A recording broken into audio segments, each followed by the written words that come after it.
अस्सलाम वालेकुम दोस्तों, हम सब आपको खुशामदीद कहते हैं और आज हम बात करेंगे आले यहूद की मुसलमानों के साथ मुखासमत और रकाबत की कि कैसे एक यहूदी आलम ने तमाम मुसलमानों को एक ओपन चैलेंज दे दिया कि मेरे इन 3 सवालात के आप जवाब दे दें तो मैं अपना मजहब तर्क करके इस्लाम कबूल कर लूँगा, लेकिन अगर आप इस चीज़ में नाकाम रहे तो आप अपना मजहब छोड़कर यहूदियत में दाखिल हो जाएं। उस यहूदी को अपने इल्म पर इतना नाज क्यों था? ऐसे कौन से अकल को दंग कर डालने वाले सवालात थे? और इस चैलेंज की मुकम्मल तफसीलात आप तक पहुंचाएंगे, लेकिन आगे बढ़ने से पहले एक याद दहानी करवाना जरूरी समझते हैं। अगर आप हमारी वीडियो पहली मर्तबा देख रहे हैं तो रेड सब्सक्रिप्शन बटन पर क्लिक करके और बेल आइकॉन को प्रेस करके हम सब के सब्सक्राइबर जरूर बनिए ताकि ऐसी तारीखी, इस्लामी और मालूमाती वीडियोस आपको रोजाना की बुनियाद पर मिलती रहें। ख्वातीन हज़रात, ये तारीखी वाक़या और इस्लाम के खिलाफ उठने वाला ये फितना खलीफा अब्दुल मुल्क बिन मरवान के दौर का है, जब बगदाद इल्म व हिकमत का मरकज गर्दाना जाता था। दुश्मनान इस्लाम यहूदियों ने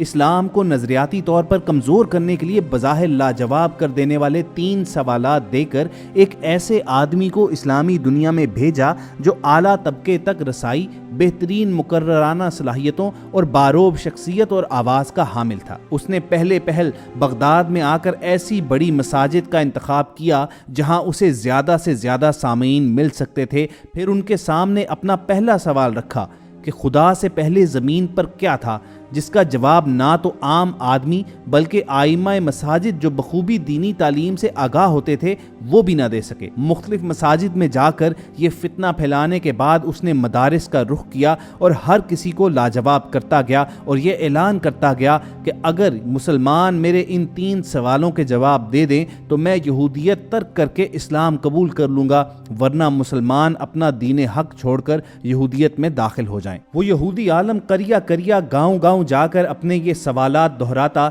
और आम लोगों में से कोई भी ऐसा नहीं था जो इन 3 सवालात के जवाब देकर उसे खामोश करा देता। चुनाचे मुसलमानों में मायूसी थी कि बढ़ती जा रही थी। होते होते इस दौरान उस साजिशी और चालाक यहूदी की शोहरत दरबार शाही तक भी पहुंच चुकी थी। यहूदी ने दर्जा बदर्जा आगे बढ़ते हुए दरबार खिलाफत तक भी रसाई हासिल कर ली और शाही उलमाए दीन को चैलेंज करते हुए इस सवाल का जवाब मांगा, लेकिन बदकिस्मती से कोई आलमे दीन उसके सामने लब कुशाई न कर सका। खलीफा वक्त जो खुद एक बहुत बड़ा आलमे दीन था, उसको इस वाक़े से बहुत रंज हुआ। उसने उस यहूदी को दरबार खिलाफत में बतौर शाही मेहमान ठहरने की इजाज़त दी और कहा कि तुम्हारे इस क़याम के दौरान मैं तुम्हारे 3 सवालों के जवाब दूंगा। यहूदी शायद यही चाहता था, चुनाचे उसने शाही दावत कबूल कर ली। खलीफा वक्त ने ऐसे उलमा की तलाश का हुक्म दे दिया जो उसके सवालात के जवाब दे सकें, जो मनाजरे के फ़न पर कादिर हों और मजबूत दलील ला सकें, लेकिन बदकिस्मती से कोई भी आलम उसकी तवक्कुआत पर पूरा न उतर सका और यक्के बाद दीगरे तमाम शाही उलमा शिकस्त खोरदा अंदाज में सर झुकाए वापस चले जाते रहे। खलीफा वक्त को अगरचे तकलीफ बहुत थी,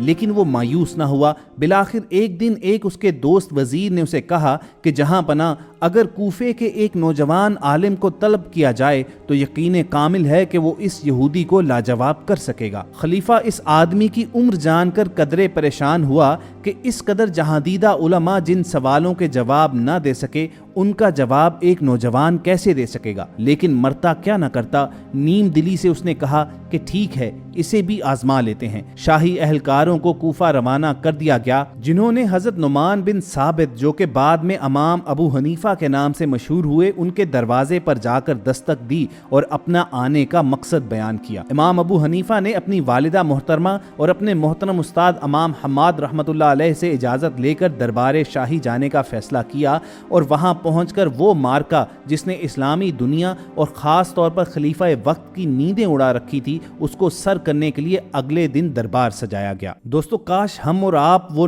काबिल दीद मंजर देख सकते जब वो यहूदी इंतहाई तकब्बुराना अंदाज के साथ खलीफा के साथ कुर्सी पर बराजमान हुआ। फिर चंद ही लम्हों के बाद नूरानी चेहरे के हामिल एक नौजवान ने चुपके से आकर दरबारियों में अपनी नशिस्त संभाल ली। खलीफा ने रवायत के मुताबिक सवाल जवाब का सिलसिला शुरू करने का हुक्म दिया। उस यहूदी ने अपने मखसूस मुतकब्बिराना लहजे और बारोब आवाज में कहा कि बताओ, खुदा से पहले क्या था। अभी वो इतना ही कह पाया था कि इमाम अबू हनीफा रहमतुल्लाह अलैह ने उसे रोकते हुए कहा कि तुम सवाल करने वाले हो और मैं जवाब देने वाला, यानी तुम मांगने वाले हो जबकि मैं अता करने کرنے والا، اور اس کے بعد آپ نے خلیفہ سے درخواست کی کہ چونکہ اس کا رتبہ مجھ سے کم ہے، یہ مانگنے والا ہے، چنانچہ دینے والے کے منصب کا لحاظ کرتے ہوئے میری نشست کو اس کے ساتھ بدلنے کا حکم دے۔ خلیفہ نے نہ صرف خوش ہو کر اس یہودی کو عام درباریوں میں جا کر بیٹھنے کا حکم دیا اور آپ کو اس کی نشست سونپ دی، بلکہ امام ابو حنیفہ کے لہجے کے اعتماد کی بدولت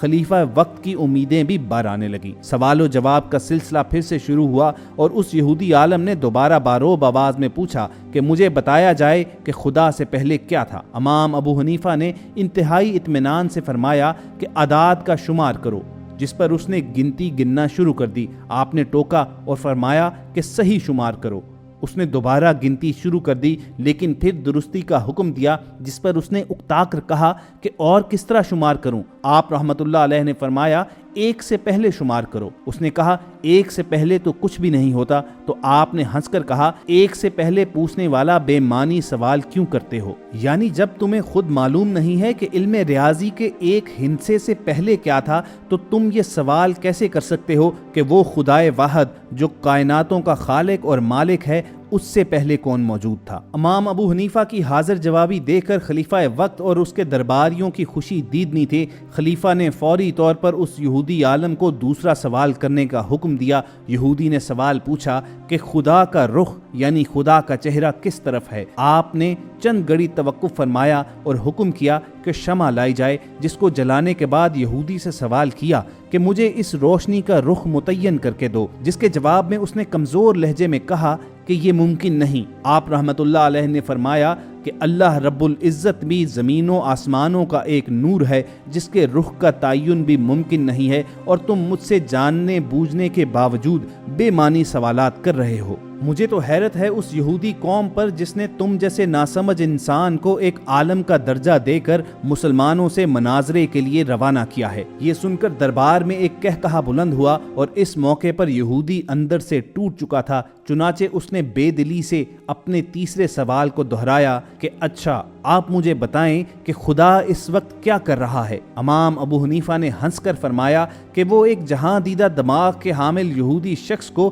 ایک نوجوان کے ہاتھوں بے عزت کر رہا ہے، جس پر دربار میں خوشی کی لہر دوڑ گئی اور یہ فتنہ ہمیشہ ہمیشہ کے لیے خاموش ہو گیا۔ خواتین حضرات، دراصل آل یہود کی مسلمانوں کے ساتھ یہ مخاصمت، یہ حسد اور یہ رقابت کوئی نئی نہیں ہے۔ اس کا آغاز 1400 برس قبل رسول اکرم صلی اللہ علیہ وآلہ وسلم کی بعثت کے ساتھ ہی ہو گیا تھا۔ دراصل اس سے قبل تاریخ میں جتنے بھی برگزیدہ پیغمبران اعظام آئے تھے، ان کا تعلق بنی اسرائیل ہی سے تھا، لیکن سرکار دو جہاں ہادی زماں رحمت للعالمین حضرت محمد صلی اللہ علیہ وآلہ وسلم کا تعلق بنی اسماعیل سے تھا، اور یہودی یہ چیز برداشت نہ کر سکے کہ نبوت ان کے خاندان، ان کے قبیلے سے رخصت ہو چکی ہے، اور اب جو پیغمبر، جو نبی آیا ہے، وہ زمانہ آخر تک یعنی قیامت کے دن تک اس کا عرصہ محیط رہے گا، اور اس کے بعد کوئی پیغمبر نہیں آئے گا۔ چنانچہ اس دنیا کی سرداری ان سے چھن کر اب اس امت کے پاس جا رہی ہے، اسی لیے وہ روز اول ہی سے مسلمانوں کے دشمن بن گئے اور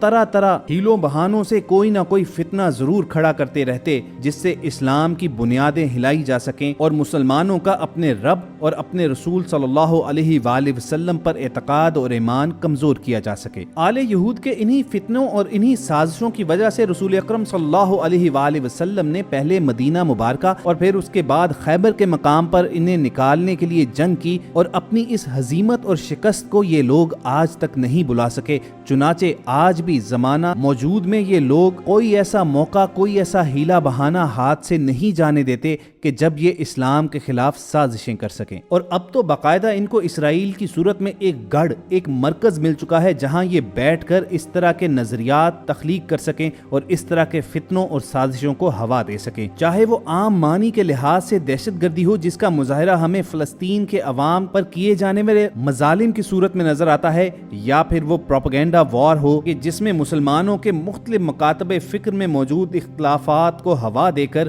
انہیں تقسیم کرنا اور فسادات اور فتنے پیدا کرنا ہے۔ اگر آج امت محمدی آل یہود کے ان فتنوں کا مقابلہ کرنا چاہتی ہے تو اسے اللہ تعالیٰ کے اس پیغام کی طرف لوٹ جانا ہوگا جو رسول اکرم صلی اللہ علیہ وآلہ وسلم کے ذریعے ہم تک پہنچا تھا کہ اللہ کی رسی کو مضبوطی سے تھامے رکھو اور तफरके में मत पड़ो। अल्लाह ताला के हुजूर हम सब की दुआ है कि हमें इस पैगाम को समझने और इस पर अमल पैरा होने की तौफीक अता फरमाए। अगर आपके दिल की भी यही आवाज़ है तो कमेंट सेक्शन में आमीन ज़रूर लिखिएगा। हमें पूरी उम्मीद है कि आप इस वीडियो का मकसद समझ चुके होंगे। ये पैगाम अगर आपको पसंद आया हो तो इजहार पसंदीदगी का बेहतरीन जरिया ये है कि आप इस वीडियो को लाइक कीजिए और शेयर कीजिए, और अलविदा कहने से कबल एक याद दहानी करवा दें, अगर आपने अभी तक हमारा चैनल सब्सक्राइब नहीं किया हुआ तो रेड बटन पर क्लिक करके और बेल आइकॉन को प्रेस करके आप हम सब के सब्सक्राइबर बन सकते हैं, और यूं अपलोड होने वाली हर तारीखी, मालूमाती और इस्लामी वीडियो आपको रोजाना की बुनियाद पर मिलती रहेगी। बहुत जल्द किसी और इशू को मौजूद गुफ्तगू बनाएंगे, तब तक के लिए हमें इजाजत दीजिए और हम सब के साथ जुड़े रहिए।